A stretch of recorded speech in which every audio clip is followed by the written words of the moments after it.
kwamba kuna muda tunaambiana wewe mwanangu leo tutoke. Sasa unajiuliza unaagaje?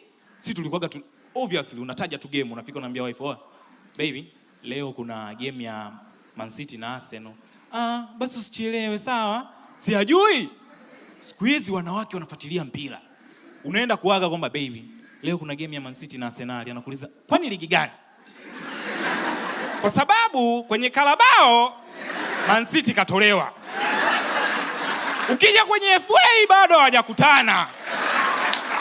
Na kama ni ligi, juzi Man City kapigwa, mechi ijayo mpaka mwezi wa pili. Wewe unaenda kuangalia mechi gani?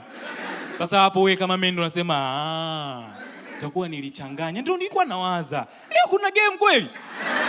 Yaani sasa na kukukumbusha yeye ndo anakuambia, "Sasa ngoja nikutajie game za leo. Leo kuna game ya Al Nassr na Al Ittihad ya Uarabuni."